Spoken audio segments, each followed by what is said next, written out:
Ito mga bossing, so matapos nga pumatalo ang ating kababayan, former 2 Division World Champion, Marlon the Nightmare Tapales sa kamay ng Japanese, former IBF, Super Bantamweight World Champion Yukinori Ugoni, ay muling magbabalik action ang ating kababayan ngayong Agosto 29. Kontra naman ito kay Sukpasrid Phonpitak ng Thailand at gaganapin ang salpukan na yan sa Mercure Ballarat Hotel, Melbourne, Australia. So atin naman balikan ang laban nitong Thai boxer kontra sa ating kababayan, former IBF Super Flyweight World Champion Jerwin Angkahas. At dito makikita po natin mga boss ang galawan ng isang Phonpitak. Your thoughts on Jerwin Angkahas campaigning now at the 125 or 126 pound division? Yeah, it's definitely nice to see Jerwin back in the ring. Of course, ngayon gusto niya bumalik in the winning column and hopefully an opportunity for a world title opportunity and get another strap around his waist. And this is a good test for him, especially in this higher division with before nagkakaproblema siya with weight. And I hope this will address that issue. And speaking of addressing the weight problem issue and the weight cutting problem ni Jerwin throughout his career, JC, initial thoughts, initial observations natin of Jerwin Angkahas in this new division. Interestingly enough, Jerwin Angkahas looks healthier now. That's number one. Ang laki ni Jerwin. Makikita natin on your screens, ang laki ni Jerwin Angkahas. But yung galaw niya, medyo nandun pa rin. Which is good kung ano naman yung ginawa niya sa camp. During training is, was done very well. As Jerwin lands that patented left hand. Unang round pa lang makikita ng marumi maglaro itong Thai boxer na si Phonpitak mga boss. May pagkaam na throw and wrong kung gumalaw. Tani-take down ng kalaban. See how he breathes, see how he unleashes his combinations as he goes in for that jab and an uppercut. I'll definitely echo JC Reyes' observations. Jerwin looks healthier now, di ba? Dati, during the 118 pounds na mga campaigns ni Jerwin, okay, sige, nandun yung speed, nandun yung bilis, nandun yung power, pero yung stamina, yung endurance, tsaka if you're cutting too much weight, it's going to affect your performance in the long run. Tsaka syempre, hindi rin naman natin alam yung weight cutting process and the hydration process na ginagawa. Ayon nadhali sa right hook ni Angkahas ang lakas nun mga boss. Pero mukhang baliwala lang dito kay Phonpitak ang solidong patama na yon ni Angkahas kaagad nakabagon itong si Phonpitak.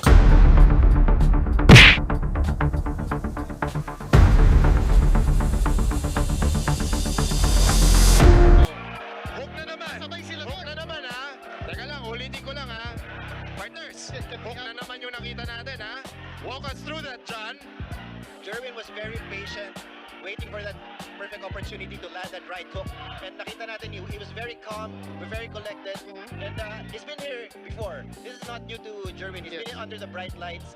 And he's just here to perform. And there you have it. And I think, JC, this is a new division. Yes. And I think this is a very good division for Jerwin Angkahas as we approach the final 10 seconds of this round.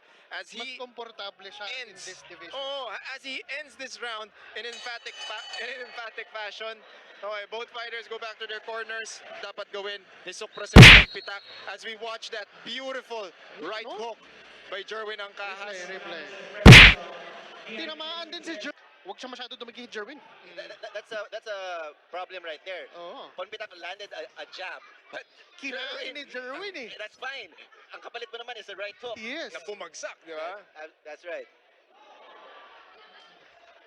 So that answers the question of how kung madadala ba ni Jerwin yung power niya in this new division. Now let's see the other facets of Jerwin Angkahas' game. And but let us not count out itong Thai fighter. We know them to be very sturdy and Very durable. right. But this is Jerwin Angkahas. A hook and a straight there by Angkahas. Jerwin now trying to sneak in that uppercut in the midsection. Every time na nagli-lean forward, every time magsa-circle out, magli-lean forward si Phonpitak, nakikita na ni Jerwin yung angle na yun. He's trying to sneak in that left uppercut. Good push there by Jerwin, not allowing Phonpitak to get hold of a clinch. Another right hook there by Jerwin. Good shot to the body by Jerwin Angkahas. Yan yung Doon sinasabi. nakikita na ni Jerwin yung dumi ng laro nito ni Phonpitak eh. His And if you're the foreigner, di ba, fighting in the Philippines, you have to make the fight very uncomfortable. Yes. You have to make it as dirty as possible without breaking any rules. And kita mo na yan, it's putting a lot of pressure on Jerwin Ancahas.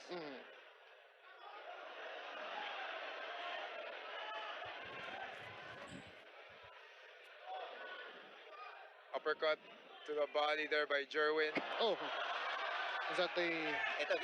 That was a slip. It was a slip. Or perhaps a taste of his own medicine. Oo, actually, yun nga sasabihin ko di ba? Bawi-bawi lang. Give and take lang yan. Bawi-bawi lang. Good right hook again from Jerwin. Jerwin is very committed to the body right now. Oo. In that hook. Good counter hook there by Jerwin. He's trying to follow it up with a left uppercut. See, yun. Sabi ko lang. Good combination from Jerwin. Uppercut in a straight here by Jerwin Ancahas. Ang maganda kay Jerwin, hindi siya nagtitipid ng suntok. Oo. You know what I noticed? Yung syempre tumaas yung timbang niya. Yung there's a na-compromise na konti yung speed, but the timing and the power made up for it. Parang level, ano? Grabe yung... This is round number 3, scheduled for 10. Jerwin Ancahas in the red trunks, black trunks for Suprasid Ponpitak from Bangkok, Thailand. Jerwin goes back to that jab. Basang-basa niya yung mga binabatot suntok nito ni Ponpitak. And that's what being a world champion gets you, di ba? The experience, the composure. You've seen this before, and it's just here, you're just here to execute.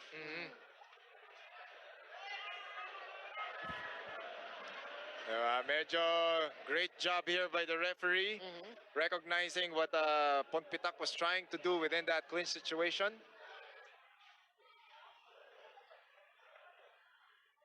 Good lead straight there by Jerwin. Ancahas with the jab.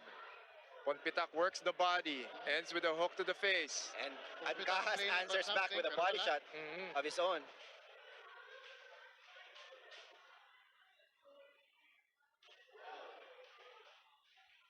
Ponpitak playing it rough. Pangalawang warning na yan kay Ponpitak. Another warning for Ponpitak. Those shots were a little bit low.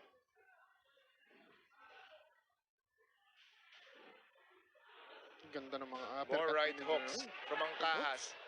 Pasok na naman yung Oy. left uppercut na yon. That was a slip But naman. wait, that was a slip. Kasi naman kumapit siya kay Jerwin. Oo. Pero yan na, di ba? Pambihira naman kasi. Kanina pa siniset up ni Oo. Jerwin yung left uppercut na yun eh. Ayun na. And Jerwin is going for the kill right now.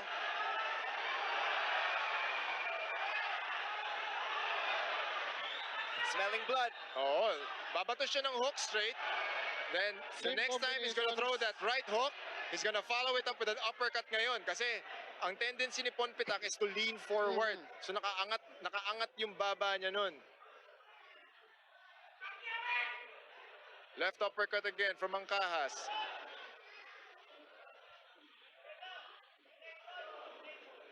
Ayan mga boss, kitang-kita na tinekdown niya si Jerwin Ancahas. Marumi din talaga maglaro itong Thai boxer man ang mana kay Amnat Ruenrong.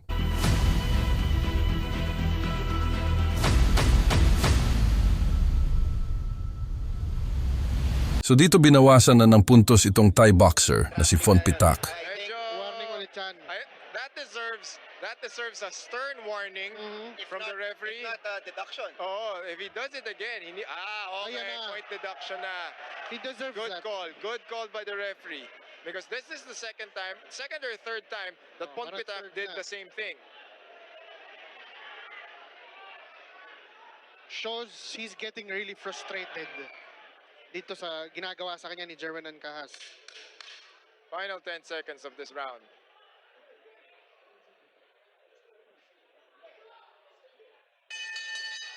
End of the round. This is round number 4, Ancahas versus Ponpitak. Double jab there. Matapang din mga boss, hindi siya marunong umatras at talagang nakikipagpalitan ito ng suntok kay Jerwin Ancahas. And right now, he's actually sitting on his punches, trying to hurt Ponpitak. Early on in the fight, he was just measuring up, timing. Pero ngayon, Ayan no, binabalibag niya na naman si Ancahas sa mismong balwarte pa natin ginanap ang laban na ito. Paano pa kaya kung sa balwarte nila Baka hindi lang ganyan ang sasapitin ng ating kababayan mga boss. Same plum strategy, same clinching strategy here by Ponpitak. I believe that is the final warning from the referee. Binigyan siya ng signal na 1 eh. So I presume that's the final warning. Final warning, baka disqualify siya if he does it again.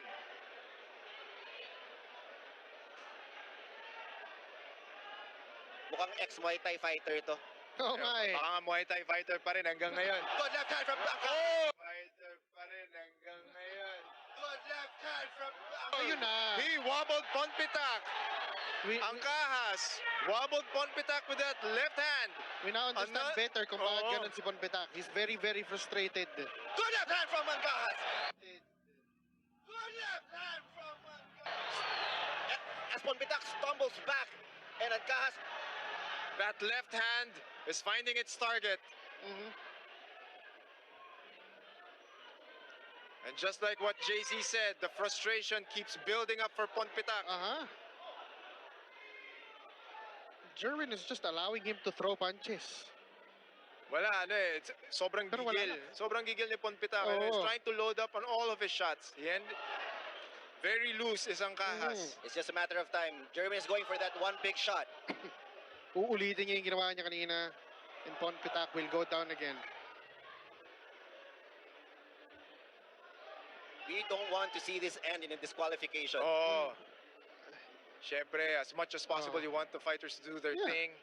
Pero, very good officiating by our referee. Absolutely. Making sure Yes. that everything is within the bounds of the rules of boxing.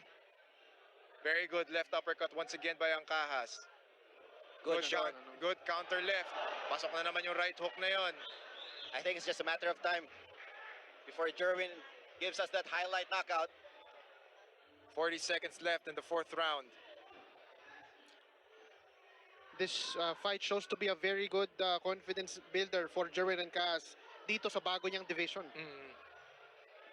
Especially fighting a very sturdy and durable fighter Oo, veteran of dano yung record, 30-19. with very interesting tactics. Oo. Final 10 seconds of this round. Good left hand from Jerwin. Round number 5, scheduled for 10. Angahas versus Ponpitak. And sometimes fighters need the rounds. Yes. Especially after a loss. You need to get your groove back, momentum, your rhythm. So I wouldn't be surprised if Jerwin wants this to go the distance as well. Totally understandable. Yan di ba para po sa kaalaman ng ating mga nanonood at nakikinig.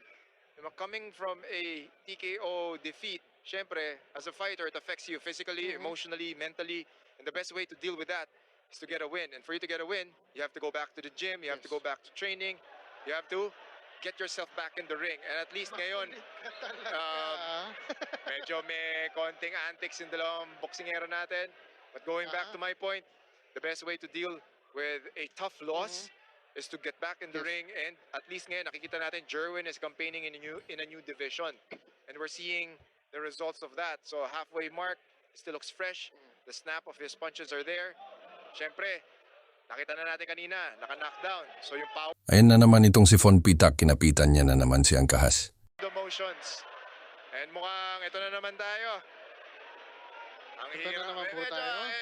ang sama naman kung Yes. second warning na ata siya uli. Parang second warning Second na ulit. major Yes. warning from our referee.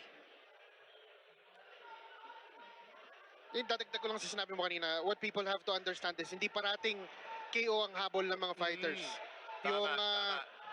yung pagtatapos ng laban all throughout, kung 10 rounds man yan, 12 rounds, 8 rounds, whatever, part yan ng pag-test nila ng kanilang conditioning din. Of course, Lalo na ang katulad ng mga gato na tune-ups. that's right. Especially if you prepare for a 10-round fight, it's something that you want to experience Yes. again, going into that a long fight.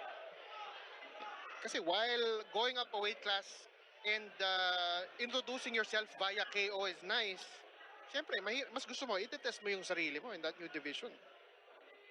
And speaking of testing, the Thai fighter is really testing the patience of our referee. Iba rin. Jerwin, Iba rin. Ayan mga boss, hindi na pinagbigyan pa ng referee itong si Ponpitak na inis na rin siguro ang referee sa paulit-ulit na ginagawang maruming taktika ng Thai boxer. Kaya itinigil niya na ang laban. So panalo nga po dito si Angkahas via round 5 disqualification. So ano sa tingin niyo po mga bossing ganito rin kaya ang gagawin nitong Thai boxer ngayong Agosto 29 kontra sa ating kababayan na si Marlon Tapales?